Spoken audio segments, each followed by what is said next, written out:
I felt like in our increasingly secular Western culture that Christ followers like us have been stifled, okay, by not knowing how to live out the Great Commission in a way that was effective. And so that was more relational, more conversational, more natural, that fit into your life, not like an added activity that you tacked on to all of the other things that you were already doing. So my co-author, John Crilly, and I, we were both, by this time, working for Q Place. We wrote this book because we do believe that Christians have a desire to share the good news about Jesus. I think that's why you're here this morning. But you're looking for the how, and that's what we're going to give you a glimpse in. But it's going to take a little bit of change in thinking from what you've been taught in the past or grew up with. And so I will just give you that console right up front. But I will also say that the way that I came to it was when all those other things weren't working, and I had been a pastor of small groups at the church that we worked for. I knew the power of small groups, for believers. But I had heard about the idea that what if you did a group where the majority are not Christians? And so it was right after 9/11, and people were even more open spiritually than they are today. I sent out a letter, a couple months after 9/11, and I said, in this kind of uncertain time, we are going to, two Christian friends of mine and we didn't really identify as Christians, but soon people knew that we were Christians. And they knew it from, we knew them from soccer games, sitting on the sidelines, PTA, and so on. We were going to start a group called Tough Questions. And in this group, you can talk about the tough questions about God. And by this time, I was in seminary, and I said, I'm in seminary, but I'm there because I don't know all the answers to these questions. I grew up Catholic, I married a Lutheran, together we became Episcopalian, and then we ended up in an Evangelical Presbyterian church. And so I was on a path of learning, and we're not here to give you the answers. We're here to discover the answers together. And that made all the difference.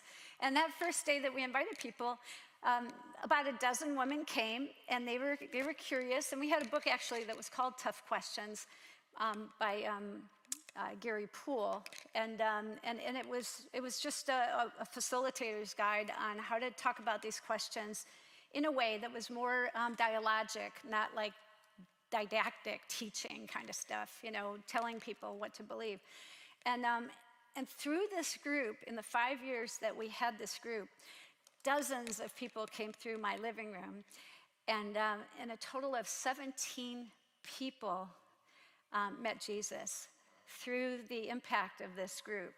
Some were never even in the group, but they were impacted by somebody in the group that was attracted to Jesus based on being there. And so my midlife crisis was over. I now saw a way to make disciples that was more natural for me and for my friends. And as a result, when I graduated from seminary, I ended up taking over an organization that was about ready to go under, Neighborhood Bible Studies, and we rebranded it as Q Place, and really allowing people to wrestle with the questions about God and questions about the Bible.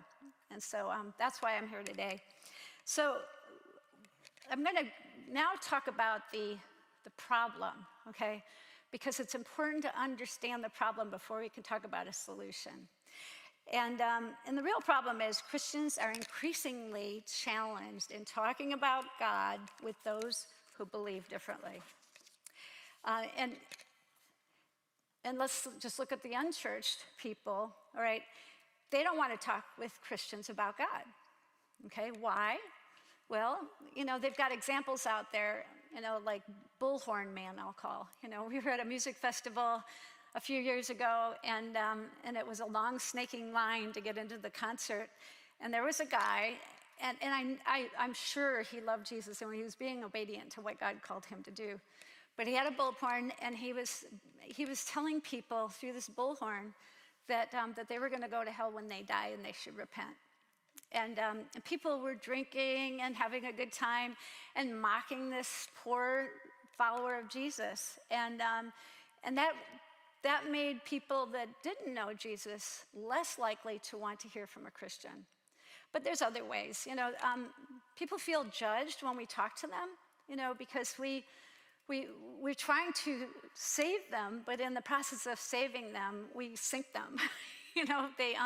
They feel like, you're better than them, even if you don't mean that. And so think of the man or woman that passes out tracts, or people that knock at the door.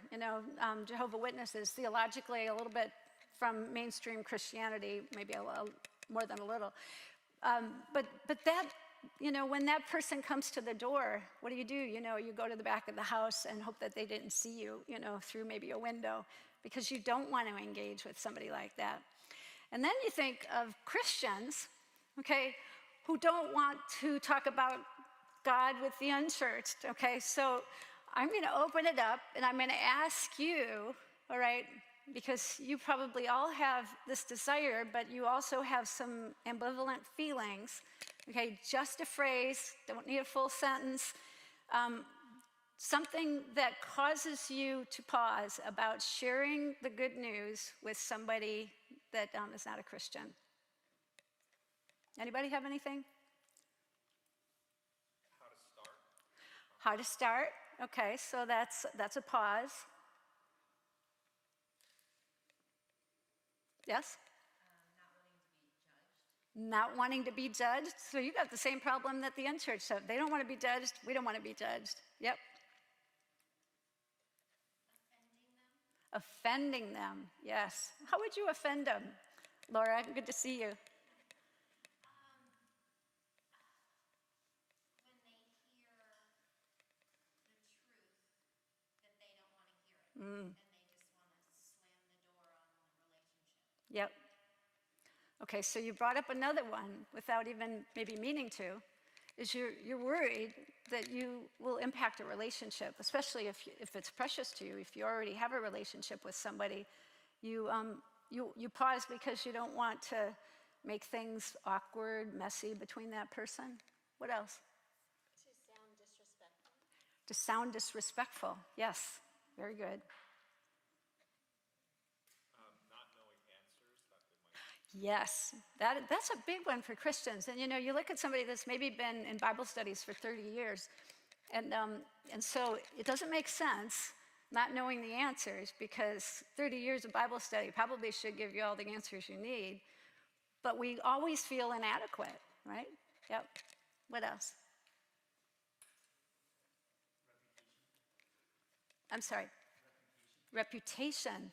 That it would impact your reputation in a negative way. It's not as though your reputation is going to get better as a result, right? Maybe in God's eyes, but we do care about what people think of us.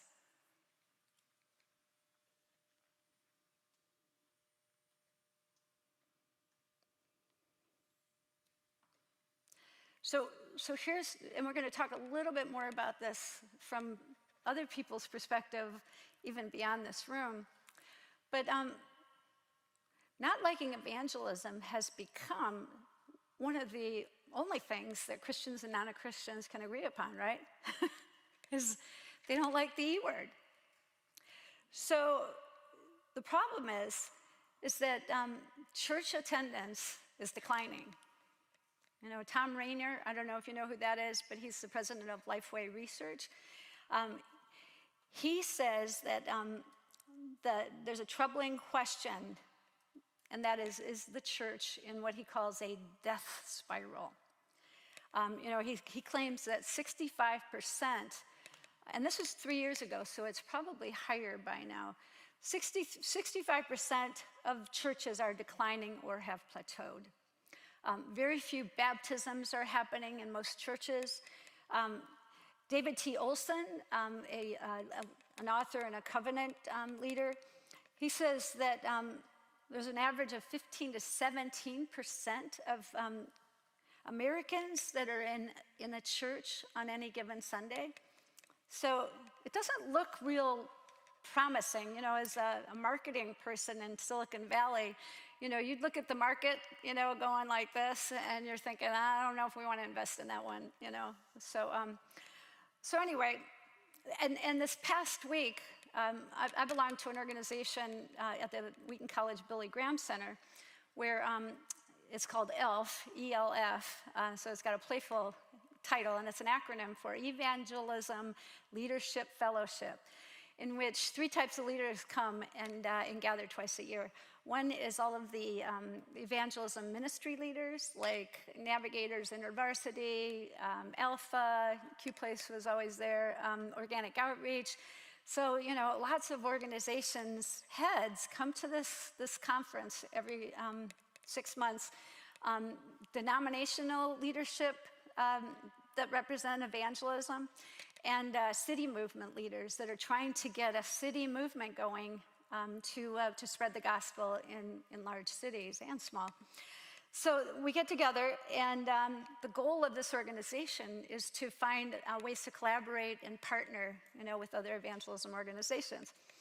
So in one session, they formed us. This is just this past Monday, and they formed us in small groups to discuss a few questions. They gave us some of these giant flip charts. I think this one probably has sticky on it as well. And they asked us to draw pictures of what an outsider, somebody that is not a Christian, thinks when they hear the word evangelism. And then they asked them, draw a picture of what insiders, Christians, think when they think about evangelism. And here's some examples, They drew a megaphone. They drew a judge's gavel. These are the leaders in evangelism, They drew an ear with a big X over it. We're not listening. A big finger angrily pointing toward an individual. 2 people wrestling. They drew a sales pitch, a guy, giving kind of a rah-rah, love Jesus, pitch. And they wrote the word hypocrite. So it was really fascinating that they're saying very much something that you're saying here. And then when they drew pictures of Christians, view of evangelism, my team drew an E, and then it had a picture of a stick figure running the other way. So, it's like, no, I want to run the other way. Another group wrote the words guilt, shame, anxiety, and fear. If you look in Scripture, it says, those aren't characteristics of a Christ follower, right? But those are the things that the word evangelism induces. Someone drew a good likeness of a man who looked puzzled with a question over his head, and it was because they felt ill-equipped, they didn't know what to do, and they didn't know the answers. So there is, I think, for all of us, a little bit of tinge, maybe you don't call it a midlife crisis, but there's a little tinge of guilt for not fulfilling the Great Commission. So what are the underlying causes? Why has it gotten so hard? So I'm going to introduce a book to you that has some really great statistics on it, that was published in 2018, and it's called Spiritual Conversations in the Digital Age. And it's by the great researcher, Barna, that did this in partnership with Lutheran Hour Ministries, who has been an evangelistic ministry for a very long time. And they say that there are 3 underlying causes. I'm sure there's more, but here are the causes. The first one is secularism. See, this is flaky. No. They say that Americans that fit in the post-Christian category in 2013 was 37%. But in 2018, it had grown to 44%, which was a 7% increase in just a few years. And I have a feeling that if we did it again in the last 3 years, that it would be higher than 44%. And people are just thinking less about God. And we see that just in the secularization and a lot of the anti-God sentiment that's out there. The second reason that there's such a divide in people who are open to the gospel is relativism. And have you ever heard the phrase, you do you, okay? You know, true for you, not for me. Which means, who am I to judge you, what you do with your life, and what you think is truth? So the Barna study says Americans, only 35% of Americans think that moral truth is absolute. 44% say it's relative. 20.1% admit never having thought about it. Like, that's a significant amount of the population that doesn't even think about whether truth is absolute or relative. And then 79% or 91% say the best way to find yourself, 91%, is by looking inside yourself to find truth. 79% say people can believe whatever they want as long as those beliefs don't affect society. 57% say whatever is right for your life is the only truth you can know. 60% believe it is extreme to attempt to convert others to your faith. 60%. And that's true especially as you skew into the lower generations with millennials and Gen Z, that it's actually offensive, you know, to talk about Jesus with somebody. So, and the third one is the digital age. Right, this again, these are pre-pandemic stats, but they say that Americans spend approximately 2.5 hours a day on their smartphones. Who thinks that's low? I know it tells me at the end of the week how much time I spend on average on my phone, and 2.5, I will admit, is low. So young adults are averaging 5 hours per day, according to some new research. 43 million Americans, though, suffer from loneliness. This is a figure by Cigna Health. Barna confirms that 1 in 5 people are lonely and have average of 5 close friends in their life that are similar to themselves. So people gravitate toward people that think like they do. And some studies show that a lot of people only have 1 or 2 people that they can really be honest and transparent with.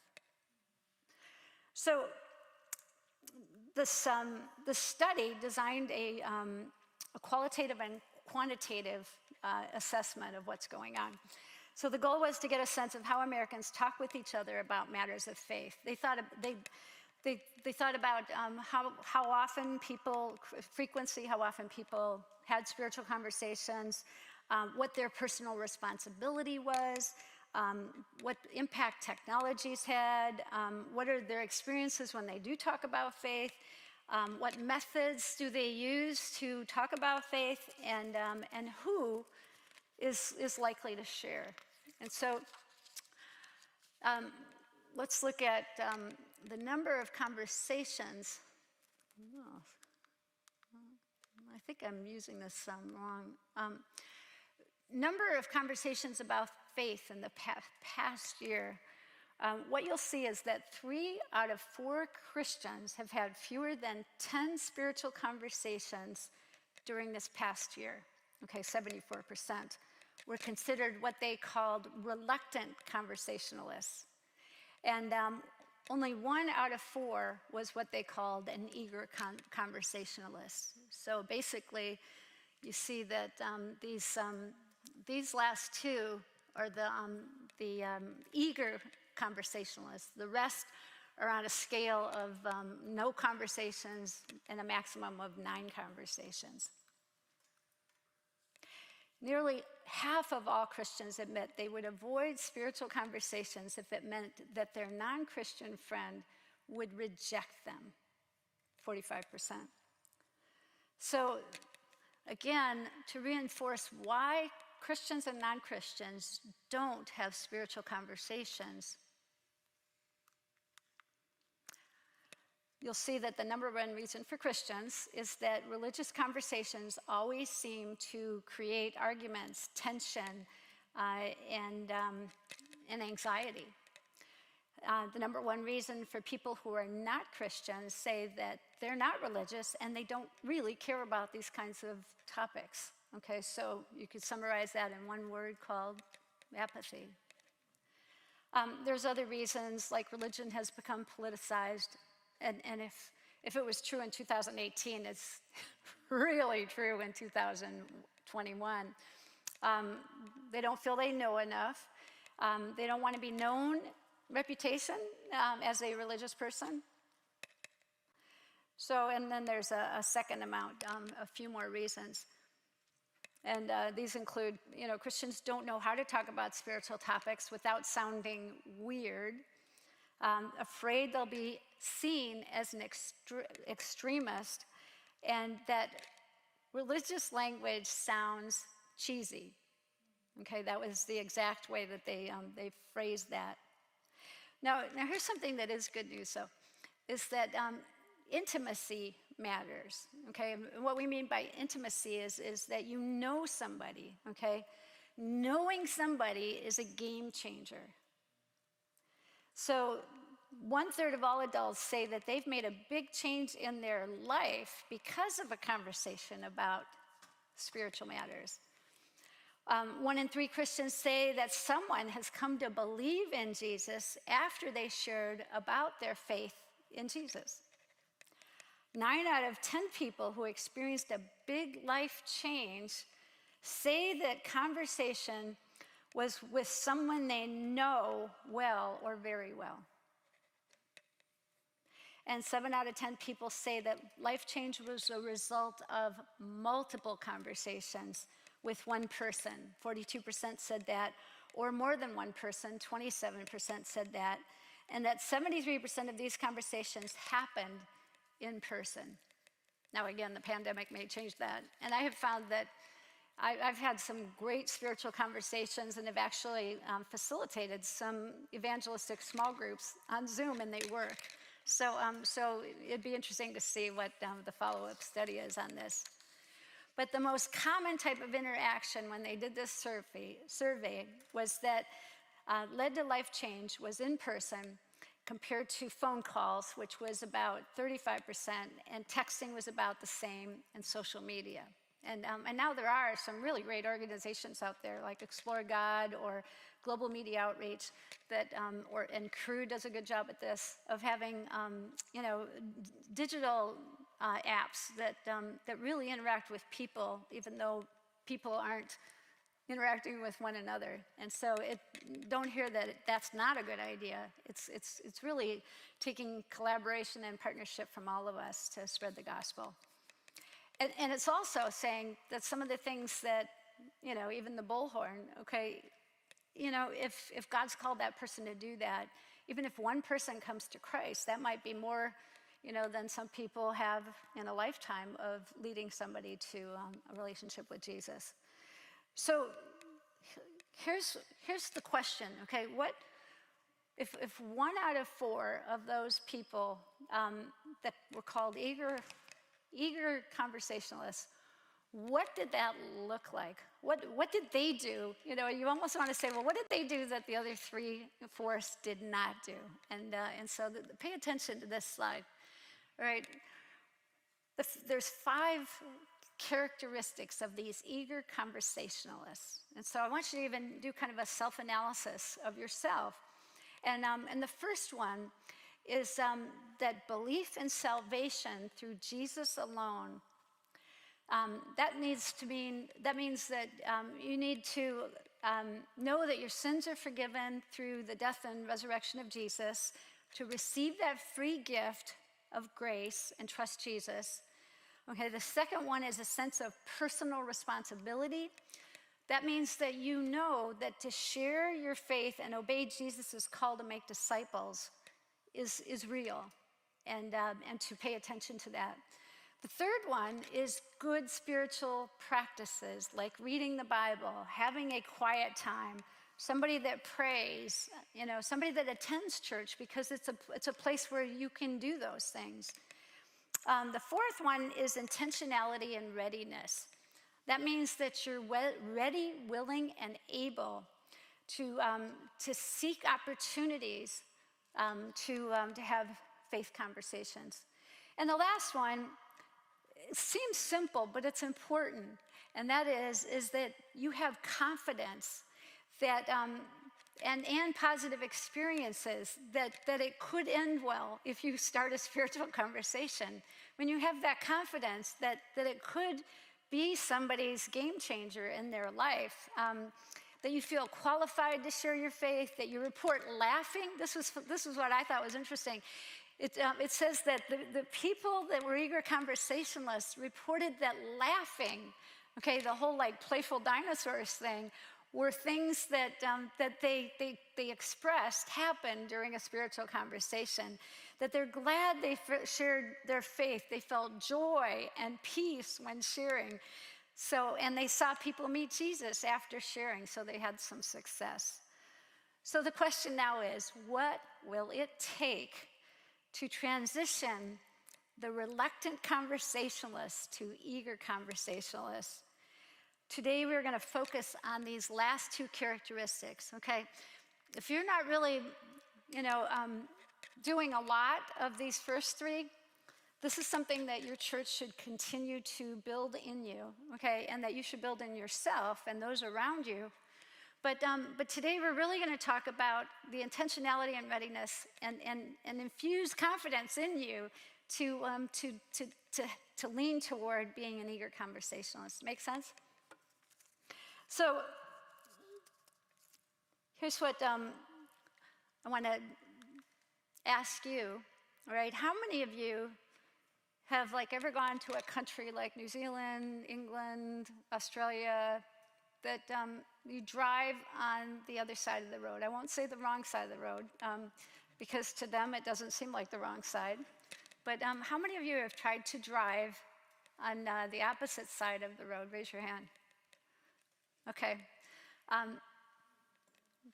What did that look like for you? How did that go? Awkward. Okay, why? You don't have the muscle memory, I guess, in a way, and you're afraid that you might make a mistake turning and there's an accident. Yep. And actually, the report of people that come from the opposite way of riding on the road have a way higher degree of accidents. So it's not an unfounded fear, right? Somebody else that has driven on the other side of the road.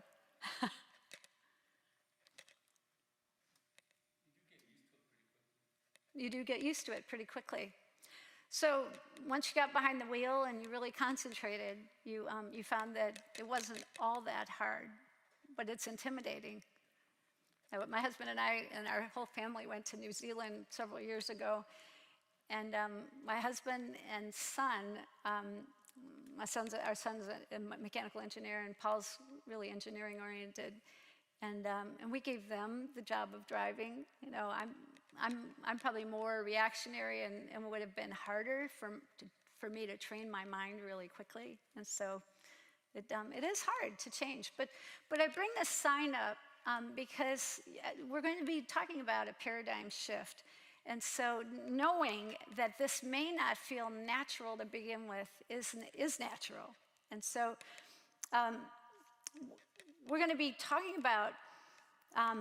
And in the first insight that actually is on your sheet, I think on the other side, is what do we mean by, the church tends to use a telling approach for evangelism. What do we mean by that? And by that we mean that in a telling approach, you are an expert, and you are, or a teacher, and you're dispensing information to others. I want you to think sage on the stage, even if you're not on a stage. All right, you're dispensing information. This is what pastors do, but we all like to tell versus, ask.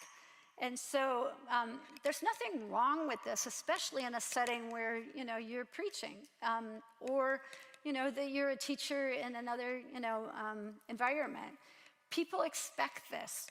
When people come to church, they expect that there's going to be a sermon, and so they're ready to listen. They know what they're going to get. But I'll ask you this. Does the telling approach work as well here? Why or why not?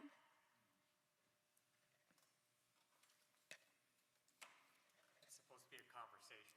It's supposed to be a conversation, which means that it's more balanced, dialogic, where she says something and then she responds, and it's a back and forth interaction, right?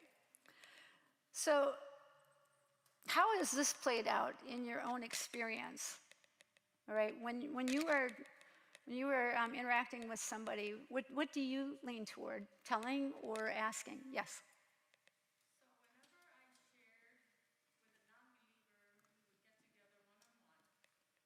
would get together one-on-one, and I would just ask her to tell me her story, where she has been, what's bothering her, and what has been good in her life. And so as she's telling me, I can make a mental record of what things that I can address, Yeah. and then I can do the telling part using the scripture. But I think first, it was my job to listen, to see where she is. Because I could be telling anything that I want, but that person may block it off if I'm not really kind of jiving with her needs. So I think I needed to walk the path that she has walked so that I can understand her. And so you could come up here and you could help me teach this this workshop, because that's exactly what people respond to. And so, has anybody maybe been a recovering teller? That you used to, and it's not just about faith; it's about anything where you tend to want to tell people a little bit too much and more than they want to know. Yes. I'm not really good still at this approach, but one thing that I don't know, God, I guess, has put this flag in my mind that whenever I hear or use the phrase, you need to, whatever context, Yep. it makes me like say, what, do I really need to say that Right. to this person? Because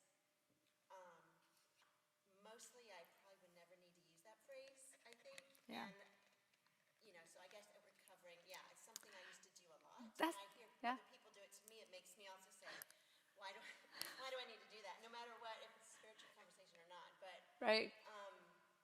so that must be the Holy Spirit in me, but I think it is.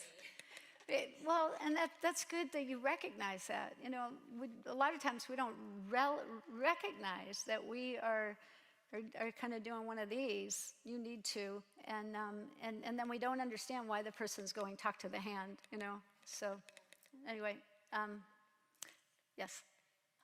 What comes to mind for me is when I get nervous and I get into transmit-only mode. And I Yeah. just want to tell because I feel like I'm in control Right. of where the conversation's going. Because if I ask questions and let them explain, it may go way off somewhere that I'm not comfortable with. Right. But Yeah. then I need to remember that God's in control. It's not about me. And that's exactly right, is we do like to be in control. And you'll see in a slide coming up that is one of the things that happens when you take more of an asking approach. You're not in control, and it's scary, because you don't know. And so you got to have some kind of helpline, that God allows you to realize that you weren't in control to begin with. And so, he's in control. Yes.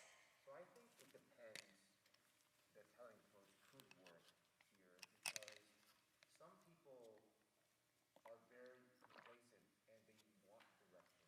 You're talking to someone who is, alpha male, very confident, very strong.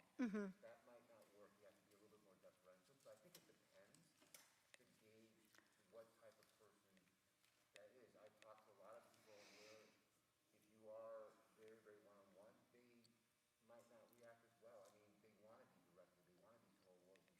Sure. I'm not saying that for everybody, but I think it sort of depends on the individual, and that's part of your, I guess, part of the exercise is to sort of gauge that person's action.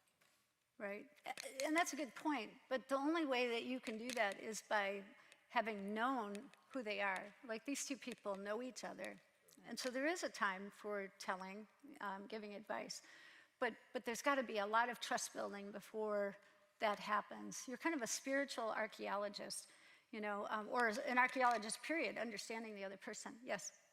I was going to say part of what has been my experience has been is that depending on their story, they respond really well or poorly to parts of my own story Yeah. and my testimony. Mm-hmm. And so sometimes when, you know, there's an opportunity to know, even with a stranger, you can ask certain questions or things,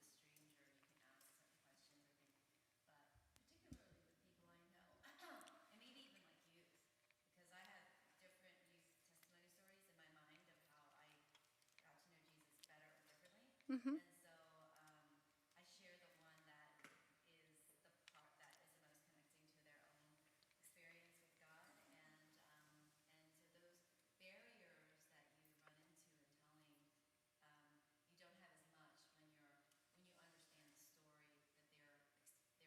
experience, and then you kind of share the story that's creating the least barrier, I think, and the entry point to like a spiritual conversation. And that's true. And again, it's you have to know where they're at, which takes a lot of asking in order to then know the timing of when you can say certain things, and then you pick that part of the story that you know will connect. So that is good.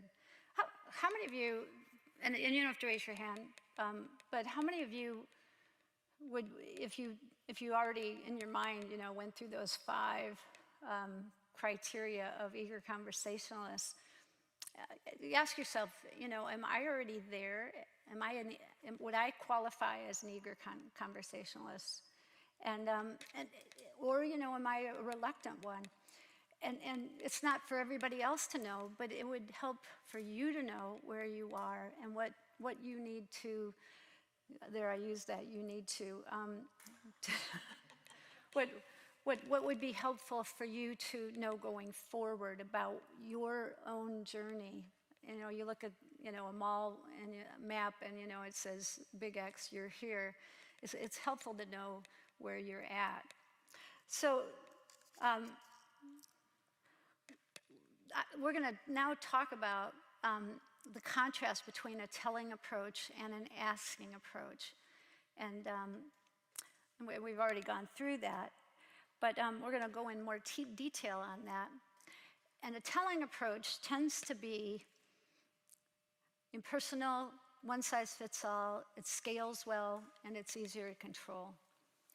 On the other hand, an asking approach is more relational and personal. It's more likely to meet individual needs, more people intensive, inefficient, and it's messy. You're not in control.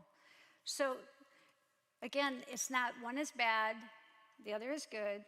It's what are you trying to do, you know? And so if you can, in more relational settings, this will tend to be more effective than a telling approach. Make sense? Okay. Now I want you to watch this brief video to see a contrast between a telling and an asking approach. It doesn't have anything to do with evangelism, but it shows you how much more effective an asking approach can be, especially with strangers. And this is far, you know, more true with beyond spiritual conversations. Therapists know this. You know, they may know by the second, you know, visit to a therapist that you're a borderline personality or a narcissist or whatever it is. But it's not helpful for them to say, I just figured it out. You know, here's what you are. You know, people need to self-discover many of the most important truths. And so, but anyone who wants to change someone's behavior and thinking, okay, has a better chance when they take an asking approach. Okay, so let's watch this short video. Those of us with a bad habit have probably heard all the guilt, pleading, and logic for change a million times. We're prepared to resist and combat every logical or emotional attack, especially smokers. More than most any addiction, they've seen the anti-smoking ads, the horrific images of cancerous lungs. Everybody's told them 100 times to just stop. It doesn't work. Of course not. So let's look for BS you can use. All right, first let's find some smokers. And a couple of Confederates. In the control condition, we'll have Cole and Josh try the traditional lecture approach. Excuse me. Hey, no smoking out there.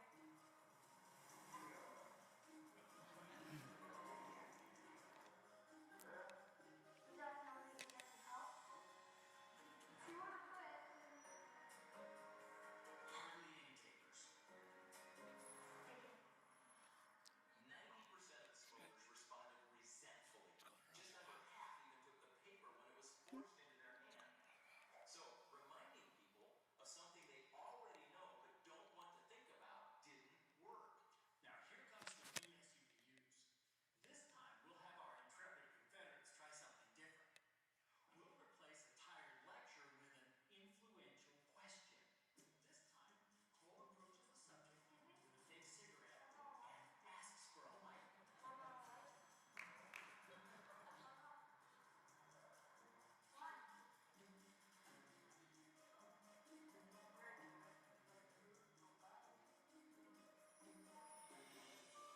This is fascinating. The adults are now telling the boy why he shouldn't smoke. It's even better. Now that the smoker's making the anti-smoking arguments, the kids turn it back to the smoker with an influential question. You don't really care about us. What about you?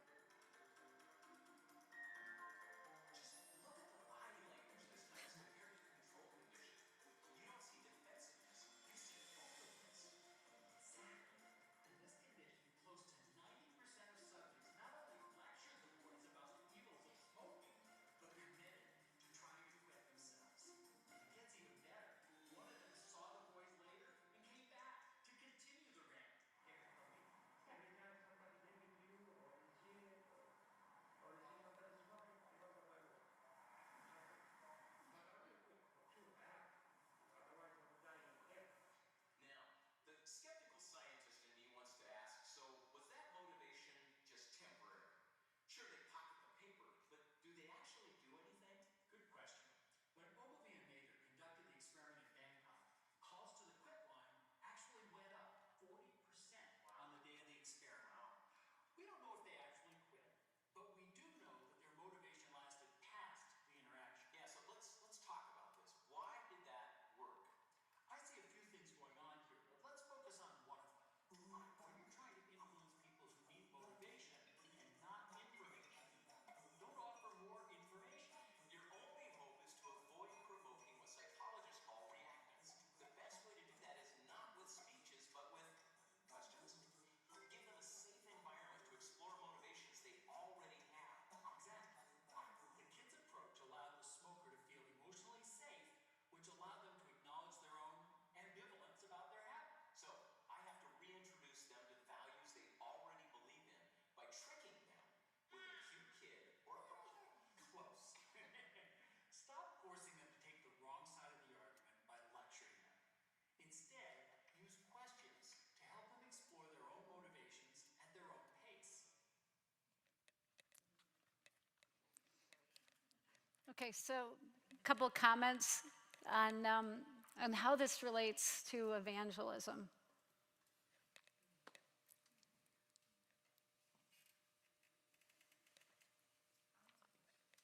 Go ahead. I think it's brilliant, but when I have conversations with people to ask questions, the top answer I get usually is, I don't know. And how do you have that kind of conversation when it tries to you get a wall where people aren't self-aware or they don't want to think deeply about their own internal motivations? That's a good question. And one of the three kind of skills that we're going to look at today is noticing, listening, and asking questions. timing of the questions and what kind of questions you ask are really important. So what that told you when they gave you an I don't know is that you didn't find an entry into what they were thinking, what they were feeling. And as a result, the question could not effectively, either timing-wise or where you were going didn't have a way in. So it just says, oh, bad question, maybe. And you kind of retreat a little bit and maybe find a way to go back into the conversation that maybe will get there. Or the Lord may say, that's enough for today. I think you're better off kind of stopping and changing the subject and not getting it to go weird and wait for another day. But if you push on something, oftentimes what happens is you make it worse, and you have to wait a lot longer for that person to forget, especially if you're in relation to them, that was kind of a bad experience. So you're better off, unless the Spirit of God is really prompting you, to retreat a little bit. So any other comments on, and you'll learn more during the question topic that we're going to go on to. Any other comments on the video?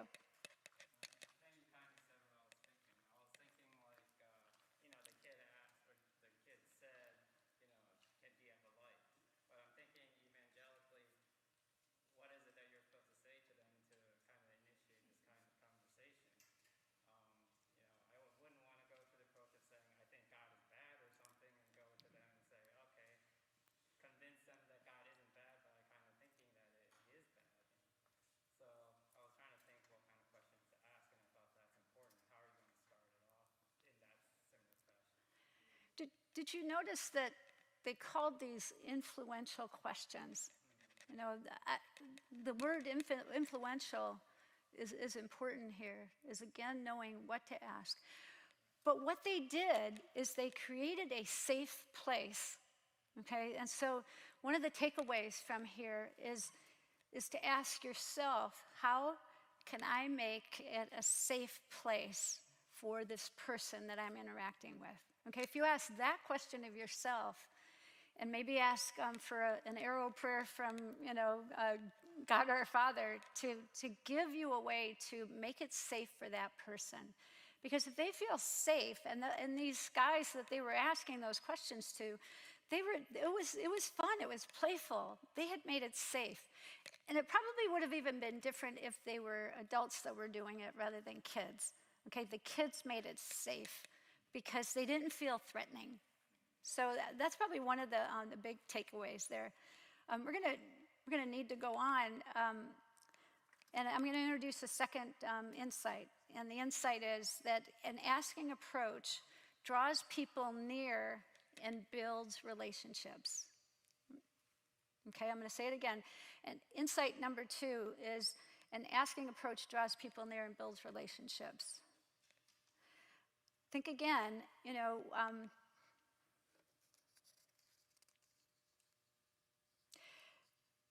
we're going to move on to now the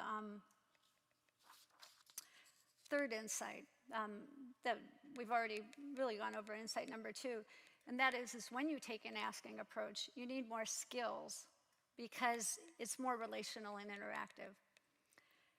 It's like dancing with a partner.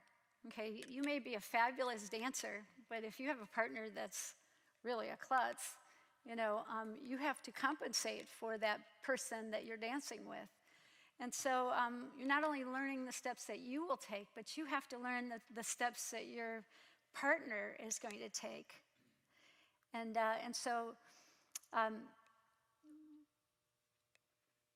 we need to understand that that we are in a place where this is critical. If we get this right and we build relationships that are safe for people to be able to engage with us about sensitive topics like faith, I think the result is going to be different. And the way that you do that is by thinking about the skills that were in the life of Jesus. and I'm going to show you a chart of 9 skills that we've identified that are in the life of Jesus that matter when you are in conversation with somebody else. And the way that we discovered this at Q Place was that the mission of Q Place, it's a 60-year-old organization, the mission of Q Place is to mobilize Christians to facilitate group discussions with spiritual seekers so they can find God as revealed in the Bible.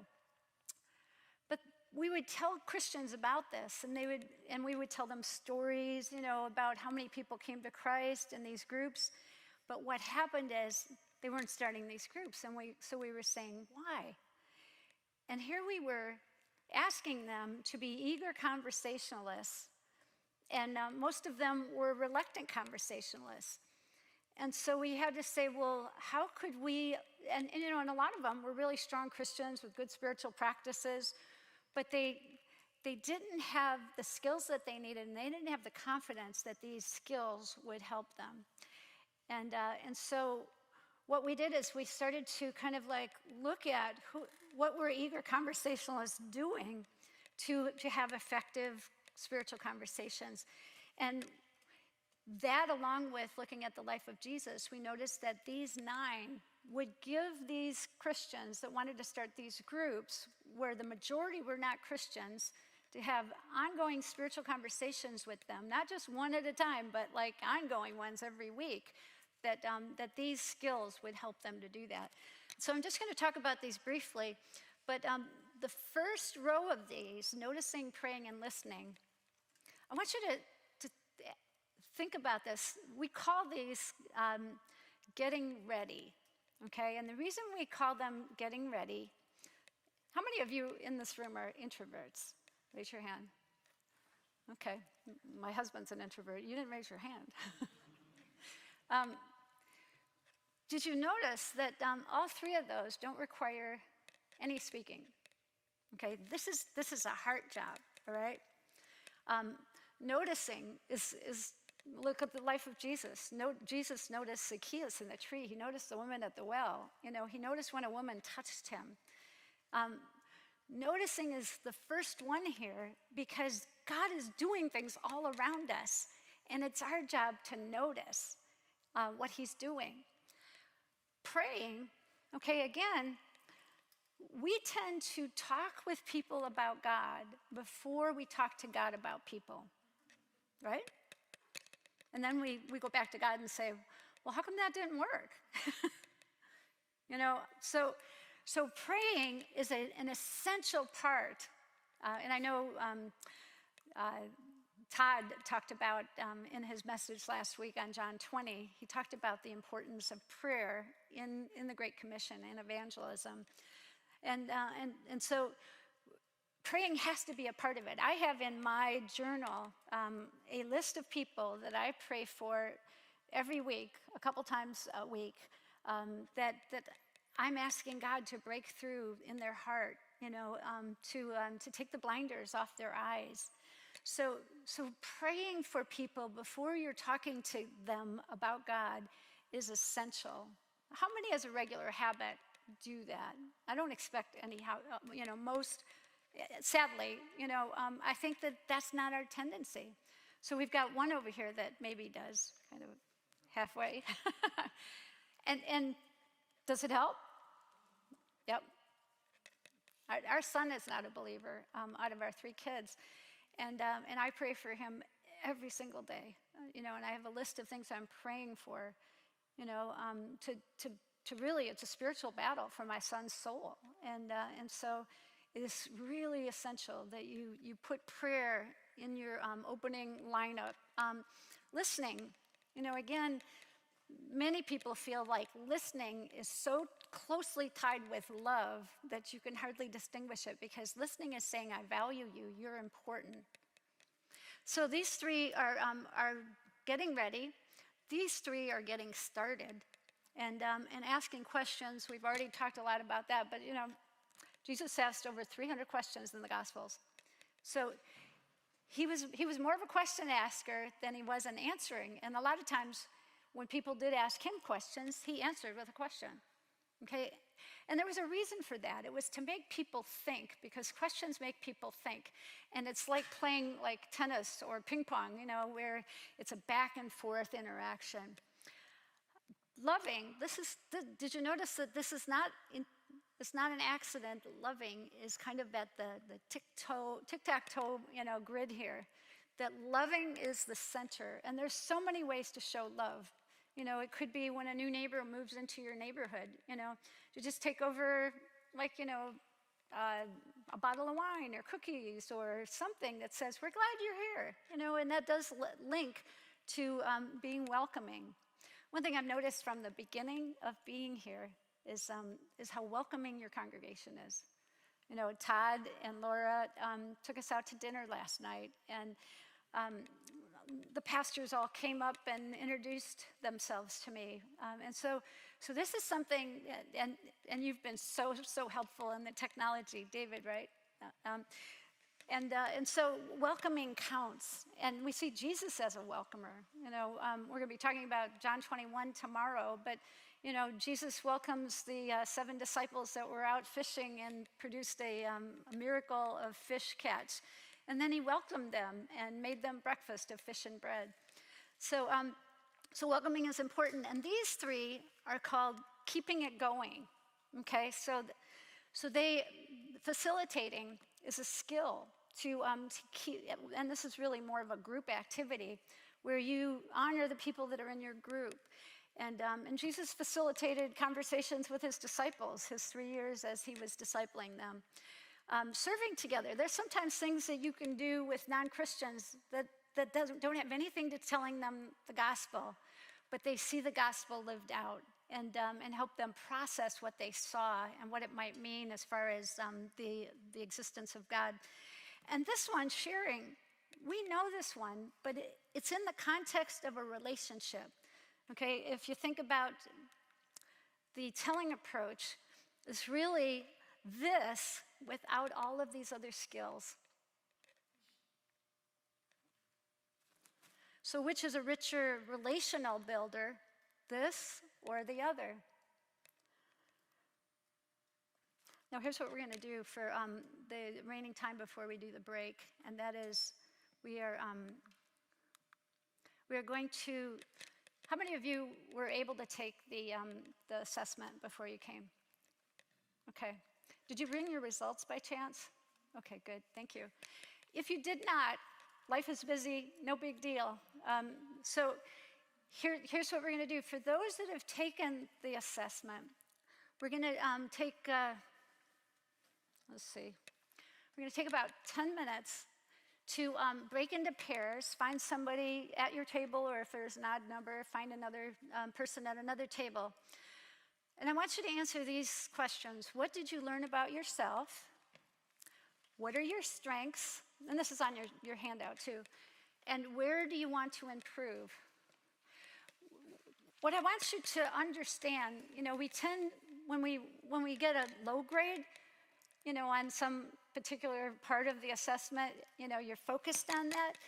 I would remind you that play to your strengths. If you're good at, asking questions or listening or praying, okay, play to your strengths when you're having a spiritual conversation while you're reinforcing some of the areas maybe that you're not so good, or partner with somebody, if you're doing any kind of evangelistic activity together. Now, you'll see that the assessment is broken into 3 pieces. The first piece is really where you are in your spiritual journey. And that talks really about the same things that we talked about earlier in the Barna study of spiritual practices and those kinds of things that help you to have more of a maturity in Christ. The second is your skill level on these 9 practices. And the third is how ready you might be to lead a spiritual conversation group, like what I talked about at the beginning. So for those people that have not taken the assessment, what I want you to do is to take the assessment. And if there's any time left, and if you're here in the room, everybody probably does have the Wi-Fi information, right? If you need to take take it quickly, and then look for somebody that maybe is also just finishing the assessment and see if you can pair up. The other thing is for the people online, what I'd like you to do is if there's a way for you to maybe talk about it depending on how large that group is, determine what the right breakup is and how many people have already taken the assessment. So I'm going to dismiss you to find that person and to talk about your assessment with these questions. Go ahead.